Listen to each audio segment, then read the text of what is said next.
Brazil is getting a new console in 2024.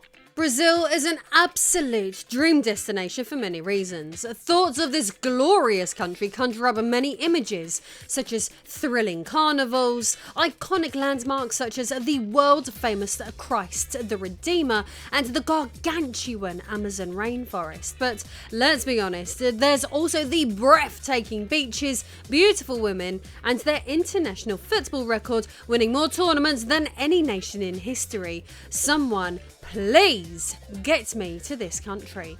But perhaps, as I've mentioned many times on this channel, my favourite Brazil fact of all is that this is technically the region where Sega never left the console wars. As recently as just last week on this channel, we talked about how another glimmer of joy was emerging from this exotic land to put a smile on the faces of gamers who are otherwise completely fed up with the train wreck that is the otherwise repetitive and predictable 2024 gaming landscape. What I am speaking of is the GF1 Neptune, a new console developed by the Brazilian company Gamescare, curious hardware inspired by the almost mythical, by this point unreleased, Sega Neptune. As crazy as that sounds, the icing on the cake is that it uses FPGA technology. Wonderful modern tech that replicates the original hardware, providing authentic gameplay experiences for Genesis, 32X and Sega CD games, the likes of which were simply never possible through traditional emulation in the past. But that's not even the exciting system story emerging from the country that I'm talking about today. Oh no, there is something arguably even bigger on the horizon that is looking to have a huge impact on the Brazilian market, with reach potentially spreading even further afield. So let's talk about another upcoming product that is deeply connected to Sega's history in the region. Not only that, but this is a console set to be distributed by TecToy, the very domestic company that's partnered with Sega and made them such a force in the area to begin with. In Brazilian gaming story at least, what we are covering today is, in all technicalities, a Dreamcast sequel. So to mark this very special occasion, not only are we going to be talking about the next generation TecToy system, but I even managed to secure an exclusive interview with the head of gaming products at TecToy himself. So be sure to stick around for that. I am Lady Decade. Hit that subscribe button for more retro gaming good news, as this is the story of the Zeenix, a brand new console from TecToy. In my video last week about the GF1 Neptune, I spoke fairly in depth about the history of TecToy and Sega within the country, as this was extremely relevant to why the GF1 Neptune is a brilliant product which has the potential to find a lot of customers in Brazil. However, while the Neptune is a homage to TecToy's legacy, the handheld we are looking at in today's upload is an entirely brand new official chapter in TecToy's rich story.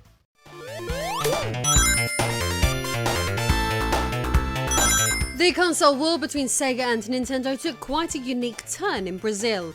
Generally speaking, globally, the Super Nintendo emerged as the leading 16-bit console, achieving higher sales, but due to Brazil's high import tariffs, this made foreign electronics prohibitively more expensive, creating a challenging environment for Japanese companies to penetrate.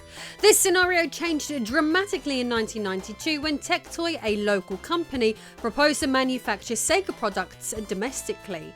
This move allowed Sega to sidestep import tariffs, making their consoles more affordable and accessible to Brazilian gamers, who in themselves are an extraordinarily massive market. This clever strategy gave Sega a significant advantage over Nintendo, creating a landscape where Sega was king. As we all know, Nintendo can be a very protectionist and conservative company, which meant it was hesitant to relinquish direct control of its products due to concerns about piracy and maintaining product quality. While at times they made some feeble attempts, including playing a role in the whole Gradiente Phantom System debacle, Nintendo lagged leagues behind Sega in Brazil for many years. Brazilian MegaDrive did what Nintendo don't. Remarkably, Sega's 8-bit and 16-bit consoles not only thrived, but continue to be produced as budget lines in Brazil up until the present day. As highlighted here before, TecToy's innovative approach led to the release of multiple unique versions of the MegaDrive tailored specifically for the Brazilian market. These versions included the MegaDrive 2, MegaDrive 3, Super MegaDrive 3 and MegaDrive 4, each featuring unique packing games and promotional features. Remember that era in time when everyone was playing Guitar Hero? Well, TecToy ensured the MegaDrive 4 came with a guitar peripheral so players could play a 16-bit rhythm game. Brazil is truly an alternate universe. TecToy's ability to adapt and innovate ensured Sega's consoles remained exceedingly popular and relevant in Brazil, even into the era of Xbox versus PlayStation. By continuously introducing new versions, features and exclusive game ports, TecToy kept Sega consoles appealing to Brazilian gamers. Functioning as nostalgic budget gaming options, this sustained effort has preserved and extended Sega's legacy in the region, making Brazil a unique stronghold for classic Sega gaming culture, a culture that many retro gamers outside of Brazil are deeply envious of. But while TecToy Sega consoles are celebrated, perhaps even more interesting is that these aren't the company's only consoles. This brings us to talking about another console I own, and one I've spotlighted in depth on here before, the now infamous TecToy Zeebo. The Zeebo was a unique and ambitious video game console developed by Zeebo Incorporated, a joint venture between the Brazilian company TecToy and another company called Qualcomm.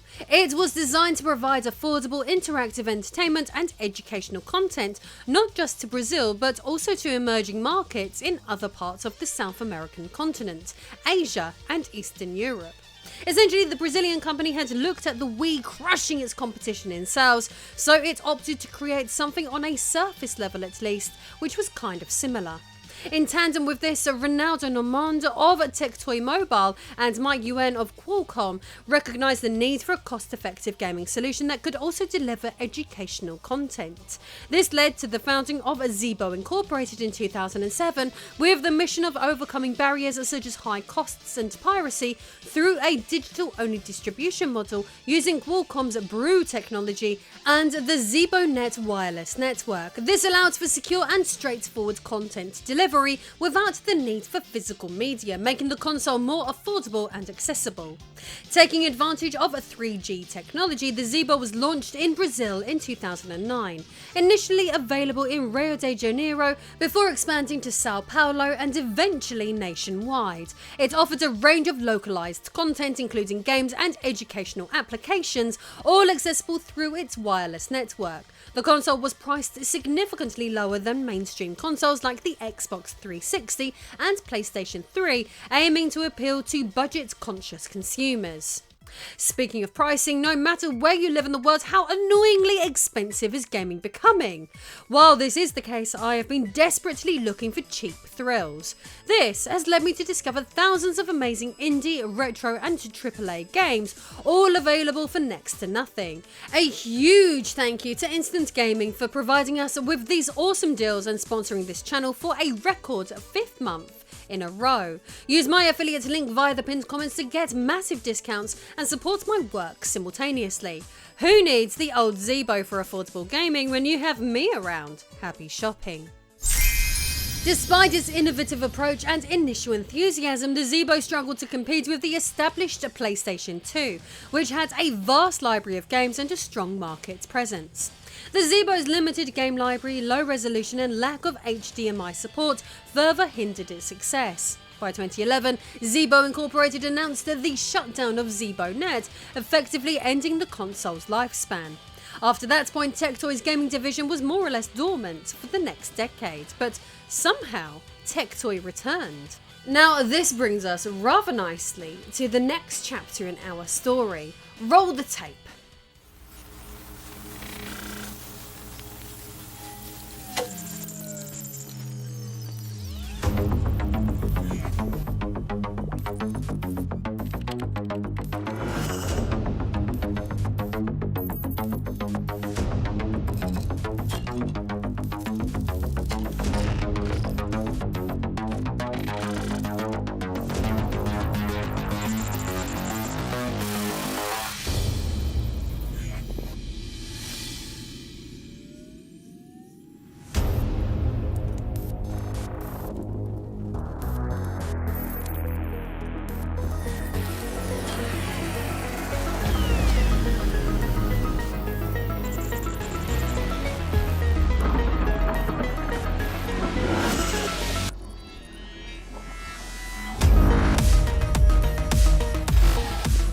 Well, that was all a blast from the past, wasn't it? As you just saw, the intriguing trailer showcases all of the generations of hardware that TecToy has previously worked on, including the legendary Sega products and, hilariously, even a nod to the failure that was the Zeebo. TecToy seems keen to highlight their history, including both the highs and lows. However, while the Zeebo itself may have been burned to the ground and reduced to ashes, TecToy hardware is rising like a phoenix, or more specifically, a Zeenix. Get out. The successor to all of those Sega systems in the country, and a handheld that even amusingly pays respect to the Zeebo via the almost comical name chosen. But beyond being the system to supersede the Zeebo, what actually is a Zeenix? Well, to answer that question the best way I possibly could, I went straight to the source and was fortunate enough to grab an interview with Eddie Antonini, the head of gaming products at TecToy, who kindly agreed to satisfy my snoopery in an exclusive interview. I've published the interview in full and made available for everyone to read for free over on my Patreon, so no subscription required. So access that via the description if you want to see what was said verbatim, as well as receive some extra bits of information and trivia which I felt didn't end up being relevant to this video. I really want to start utilising Patreon more heavily for behind the scenes goodies like this, but for now, here's what I have taken away from the interview. When communicating with Eddie, he informed me that he started working for TecToy almost 2 years ago, but like many of us has been a gamer since childhood, with games always functioning as his primary form of entertainment. Taking into account that TecToy has always been a recognisable gaming brand amongst the Brazilian landscape, this is a dream role for him. He described gaming as the DNA of TecToy, so he believes that TecToy relaunching their gaming division was something long overdue since the Zeebo days. He also adds that the company was recently acquired by a larger group, which helped TecToy to re-establish as a modern gaming name on the Brazilian market. As for the Zeenix, Eddie describes it as a portable PC. He thinks it can serve as a companion for your gaming desktop setup, or your first computer that you can fully use as a Windows 11 machine. In my own words, not his, it is essentially Brazil's answer to the Steam Deck. As for the emergence of this device, he claims that the project has been made possible due to having a very reliable partner overseas, one who had a great product that could be brought to the Brazilian market. Now they are aiming for the production of this hardware on TecToy's Brazilian premises, taking advantage of the benefits of the Manaus Free Trade Zone. By producing the product this way, it makes it compliant with all Brazilian laws and regulations. The Manaus Free Trade Zone is a free economic zone located in Manaus, the capital of the Amazonas state in Brazil. It was established in 1957 and officially implemented in 1967, and was created with the aim of promoting economic development in the Amazon region, reducing regional inequalities and encouraging the sustainable exploitation of the Amazon rainforest. These owners helped diversify the regional economy by attracting a wide range of industries, including electronics, motorcycles, chemical products, and optical devices. It has become a major industrial hub in Brazil, contributing significantly to the local and national economy, which I guess is partly responsible for the Zeenix rising.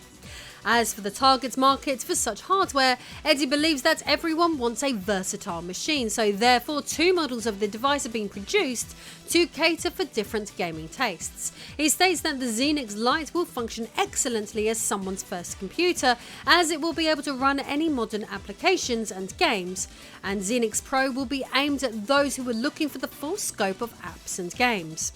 When questioned about the unique selling points of the Zeenix, Eddie recommends that consumers buy the system due to the fact that TecToy are a very proud, well-established Brazilian gaming company that understands the customer and are fully open to talk to the community. He adds that their industrial process is well established and is ready to undertake the task of bringing this product to Brazil and offering excellent customer service and warranty. Besides that, they think that Zeenix is the most ergonomic product that will be available in Brazil. It's well built, it has the perfect size and grip, and it will come with our exclusive interface that will run on top of Windows to make touch navigation easier for everyone. Exciting stuff. Eddie would indeed confirm that the name Zeenix is as simple as combining the words Zeebo and Phoenix, stating they liked the name as this is their comeback. With regards to the overseas partners who were mentioned earlier, Eddie reiterates that they are currently working with AYN, the company behind the Loki, but adds that the Zeenix product has been adapted for the Brazilian market and will be unique to their region. As for the original AYN Loki, it is a powerful handheld gaming PC designed to offer a portable and powerful gaming experience, competing with devices like the Steam Deck. Developed by AYN Technologies, the Loki series includes several models with varying specifications to cater to different budgets and performance needs. The Loki Max, the flagship model, features an AMD Ryzen 7 6800U APU with 8 cores and 16 threads, boosting up to 4.75 GHz, and was designed to handle demanding games and applications, providing a high-end portable gaming experience using the Windows operating system. It includes Radeon 680M graphics and comes with 512GB of storage and was priced around $799. Was priced, because it seems to have been discontinued, but that's a story for another time. Moving back to the Zeenix, there will be two versions available, the Lite and the Pro. The Zeenix Lite is a compact and ergonomic handheld gaming PC equipped with several features. It includes a fast 256GB NVMe solid-state drive, which can be expanded via microSD for additional capacity. The Lite is powered by the AMD 3050E processor, featuring 2 CPU cores, 4 threads, and an integrated Radeon GPU. This configuration provides efficient performance suitable for games like Fortnite, Rainbow Six Siege, and GTA 5. In contrast, the Zeenix Pro will offer a larger 512GB NVMe SSD, also expandable via a micro SD card. It is powered by the more robust Ryzen 7 6800U processor, boasting 8 CPU cores and 16 threads. This powerful setup is capable of handling demanding AAA games, with 3.3 teraflops of graphics processing power, delivering a top-tier gaming experience. Both the Lite and the Pro models will feature a 6-inch Full HD IPS display with a 60Hz refresh rate, offering vivid colours and smooth visuals. They also include customizable RGB LED lights, allowing gamers to personalise their devices.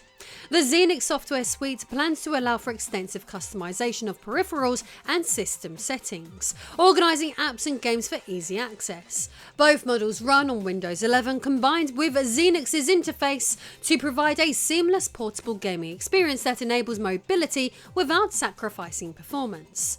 So the Lite is planned to be ideal for those who enjoy indie games and retro games, promising to offer a balance between performance and portability with its 256GB SSD and AMD 3050E processor.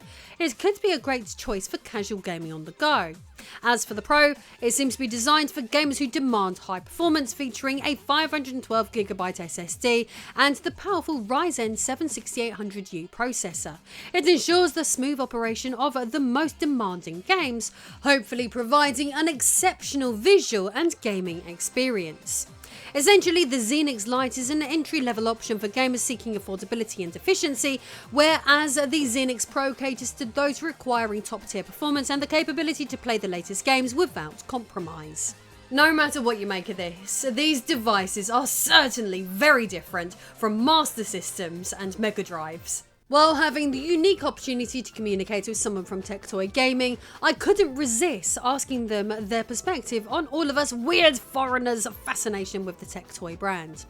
Eddie would state, "It is an honour to be mentioned by the international community. As you may know, the Brazilian people are very welcoming, and we have a very noisy online presence. We invite everyone to know more about our culture, and as we always comment on the internet, please come to Brazil." On the subject of our ongoing lust around TecToy and their exotic machinery, I also questioned him about ways to procure TecToy products outside of Brazil, and I received this answer.